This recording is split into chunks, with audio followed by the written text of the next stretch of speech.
Salut les pouces mégots. Eh bien aujourd'hui franchement vous avez pas de chance. Pourquoi? Parce que initialement je voulais faire un petit peu de nouveau cette semaine chez Vince McMahon, deuxième épisode. Je voulais vous parler de pas mal de petites choses positives. Parler du Firefly Funhouse qui est un bijou, un truc vraiment que j'adore de tout mon cœur. Je voulais vous parler du fait que Zayn et Owens contre le New Day, c'est quelque chose de plutôt frais. Je voulais vous parler aussi du fait que j'adore la débilité, la débilerie totale des entrées de Sami Zayn. Je voulais vous parler du fait que aussi Ricochet Samoa Joe à Stomping Ground, ça peut être un bon petit match. Je voulais vous parler voilà, de plein de petites choses positives, mais demain je pars en Islande et aujourd'hui je viens de voir que j'ai un souci avec mon drone, donc je suis extrêmement saoulé. Et en plus de ça, tenez-vous bien, les impôts me cassent. Ouais, la taxe audiovisuelle que j'ai déjà réglée, on me dit, voilà, je donne un petit peu des précisions sur ma vie, on me dit qu'elle n'a pas été payée. Ah, très bien monsieur, donc je vous dis que si, bien entendu, le dossier est à jour, elle a été payée, je donne le jour, je donne l'heure, etc. On me dit non, ça n'a pas été payé. Donc déjà je commence un petit peu à m'énerver. Ça fait une semaine que je passe une demi-heure tous les jours à faire des emails avec toutes les pièces justificatives qu'il faut. Donc je leur dis effectivement que ça a été payé, que voilà, je sais pas trop de quoi ils parlent. Ce à quoi on me dit encore que ça n'a pas été payé. J'envoie la copie écran. J'envoie la copie écran qui dit ah putain. Alors attention, voilà, encore pour mes... J'envoie la copie écran de l'email automatique qu'on reçoit lorsqu'on paye un impôt. Accusé de réception du télépaiement de votre impôt. On est d'accord, on peut pas faire plus clair, on peut pas faire plus grosse preuve. Et le mec trouve encore le moyen de me dire non, ça n'a pas été payé. Non mais putain, on se fout de ma gueule, c'est quoi ce bordel? Donc le drone plus ça, parce que au moment où vous regarderez cette vidéo, moi je suis déjà en Islande et bien entendu l'Islande sans drone c'est un petit peu moins rigolo. Donc avec ce souci de drone je suis extrêmement saoulé. Donc tous les trucs positifs dont je voulais parler aujourd'hui, qu'est-ce qui était aussi pas mal, bah oui, le 24/7 avec les déguisements. Il y avait plein de trucs cette semaine franchement qui étaient plutôt positifs et qui ont fait que qu'ils ont le positif était plus positif que le négatif, vous voyez ce que je veux dire?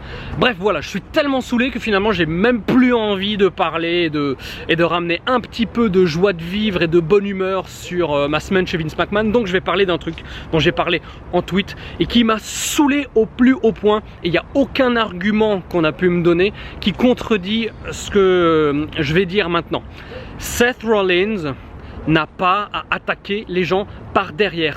Il est un babyface, il est un gentil n'attaque personne par derrière. Alors j'ai vu comme contre-argument que ah oui mais on a quand même le droit d'avoir un petit peu de personnalité. Ça n'a rien à voir bordel.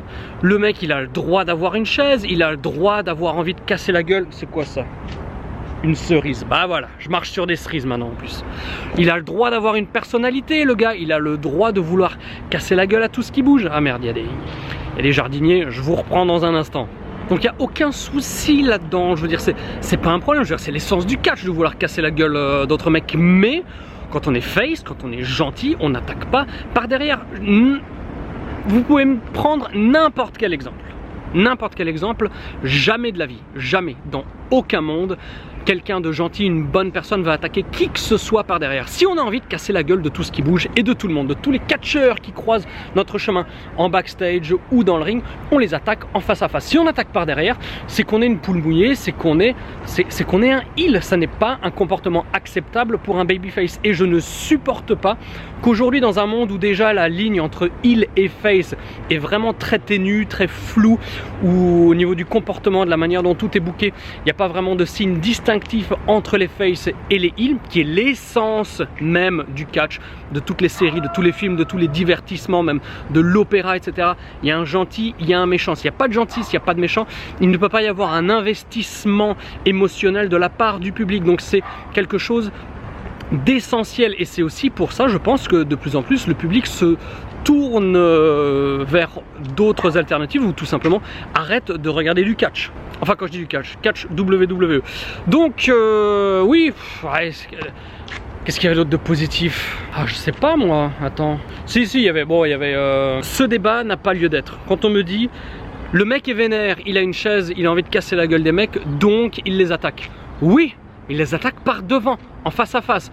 Un coup dans le bide, un coup dans le dos. Mais c'est pas genre, ah ouais, t'es mon pote, comme il a fait à l'autre, là, comment il s'appelle Eric Young, qui d'ailleurs sort de complètement nulle part. On sait pas ce qu'il a foutu, le mec. Et pourtant ça m'énerve d'être énervé et de parler de ça aujourd'hui, parce que j'avais pris des petites notes, positives pour vous parler de moi, ce que j'ai aimé à Raw et SmackDown, parce que c'était, je vous dis, c'était plus agréable, c'était plus divertissant, c'était moins ennuyant que d'habitude. Et maintenant avec ces conneries de drone et d'impôts, bah voilà, je suis complètement saoulé, je perds les pédales, j'oublie complètement. D'ailleurs, ce qui est fou, c'est que quand j'enregistre cette vidéo, ça fait 2 fois de suite là, je me souviens beaucoup moins de SmackDown que ce que je me souviens de Raw. Voilà. Ah oui, SmackDown, si j'aimais évidemment, comme chaque semaine, je suis grand fan de Otis et j'ai bien aimé le segment le Moment of Bliss, parce que j'ai trouvé que pour une fois, ouais, la promo était cool et on a l'impression que les meufs se détestent vraiment, quoi, personnellement, et ça change un peu des autres promos où Dolph Ziggler c'est I should be me. It should be me. I'm so pissed. Je fais du stand-up, je fais rire personne, mais it should be me. Bref, ah putain, ah vas-y, ils m'ont saoulé. C'était sympa aussi de voir Xavier Woods finalement en action solo dans un match qui était très bon pour Woods, mais qui n'a pas non plus réussi vraiment à cimenter la menace que peut représenter Dolph Ziggler en tant que challenger pour le titre de comment il s'appelle, Kofi Kingston. Donc hop là, attention, on va passer. Kingston d'ailleurs, ça me rappelle la marque d'une des cartes micro SD que j'ai pour le drone. Donc ah putain, de nouveau ça me saoule. Bon, qu'est-ce que je peux dire d'autre pendant que je vais encore croiser un mec qui fait son footing? Je sais pas, non. Seth Rollins, sa tenue par contre, fabuleuse. Bon, il avait la même tenue lundi et mardi, mais sa tenue, elle était absolument magnifique. Moi je suis amoureux des tenues, je suis très très fan hein, de l'effort vestimentaire, des couleurs, de tout ça. Donc sa tenue elle était vraiment géniale.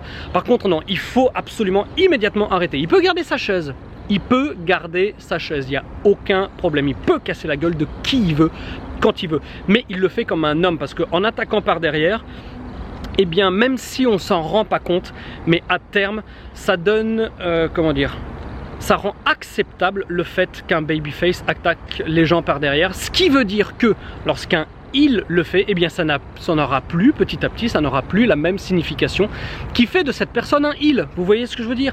C'est ça le problème, c'est pas au-delà du truc en soi, c'est les implications long terme et ce que ça donne comme message auprès du public qui perd ses repères, etc. Voilà, c'est... Il faut arrêter. Bref, voilà. Donc désolé pour cette petite incartade énervée aujourd'hui, parce que voilà, comme je vous l'ai dit, il y a quelques petits éléments qui font que. Mais même si je les ai mentionnés brièvement, bien pacté la petite. Attendez, est-ce que ah, on la voit déjà plus, dommage. Je vous ai dit, il y a quelques petites choses qui ont été sympas, il y a quelques choses qui se préparent pour Stomping Ground ce soir, qui peuvent être oui, sympa, nouvelle on va dire, parce que le main event Baron Corbin contre Seth Rollins, enfin Baron Corbin, bordel de merde. Bref, voilà, à part les petites choses positives, voilà, il y a pour moi tout ça c'est ombragé, il y a le nuage de la distinction babyface et heel qui recouvre tout ça et qui fait de l'ombre à tout ce qui est positif, parce que moi je suis extrêmement profondément attaché aux réelles valeurs éternelles, pas des valeurs old school, ce sont des valeurs éternelles applicables encore aujourd'hui, appliquées encore aujourd'hui dans les petites fédérations indépendantes, à la EW aussi, même si les personnages sont moins marqués, en tout cas pour le moment qui ne sont pas encore à la télévision, à la New Japan aussi, enfin bref. Un gentil contre un méchant, c'est la base du catch. Je veux dire, allez à la Chapelle-les-Herlemont en Belgique, ou alors allez à Remiremont dans les Vosges, ou aller à Carpentras dans le Vaucluse, ou aller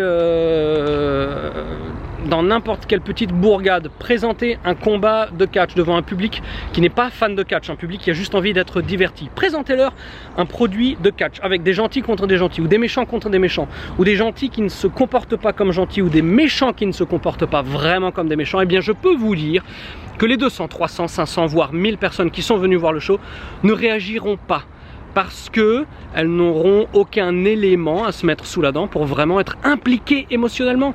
Allez voir dans un James Bond, s'il y a James Bond et qu'il n'y a pas de méchant, enfin voilà, s'il y a Austin Powers et qu'il n'y a pas Dr. Evil, ça n'a aucun intérêt. Superman, s'il n'y avait pas Lex Luthor et Clark Kent, s'il n'y a que Clark Kent ou que Clark Kent fait des choses, se comporte à certains moments comme le fait Lex Luthor, vous voyez ce que je veux dire, ça peut pas marcher. Alors bien sûr, il peut y avoir des nuances toujours dans les personnages, il peut y avoir des nuances pour leur donner de la profondeur, pour montrer que les hommes ne sont pas infaillibles, qu'on a tous nos limites, qu'on est capable de craquer, etc.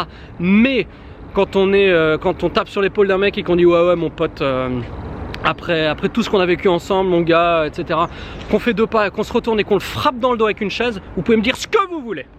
Ce que vous voulez, jamais de la vie, dans aucun monde, dans aucun univers, cette personne ne peut être un babyface, parce que ça n'est pas comme ça qu'un homme respectable doit se comporter, ou peut se comporter, ou se comporte tout simplement. Donc bref, il n'y a pas de débat. Tous les arguments qui peuvent être donnés contre ce que je viens de dire ne sont pas recevables, parce que c'est la base du comportement humain. Bref, voilà.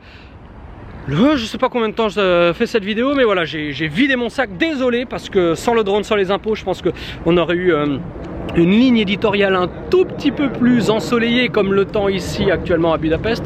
Une ligne éditoriale qui m'aurait permis de partager plus de rentrer plus dans le détail des choses positives que j'ai déjà mentionnées en début de vidéo et au travers de cette vidéo.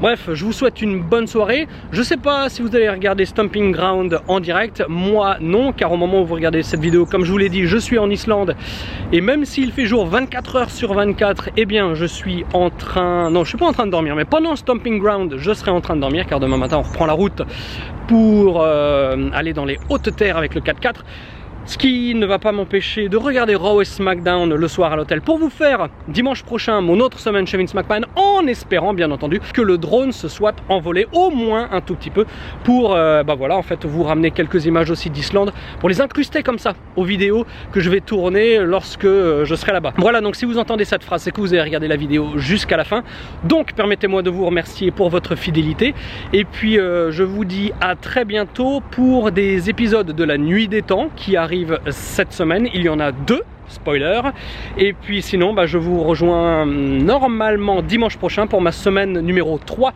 chez Vince McMahon. Voilà, allez, et d'ici là vous savez ce qu'il vous reste à faire, c'est-à-dire pas grand chose, et garder la passion, et aussi regarder du catch 24 heures sur 24. Allez, bye bye.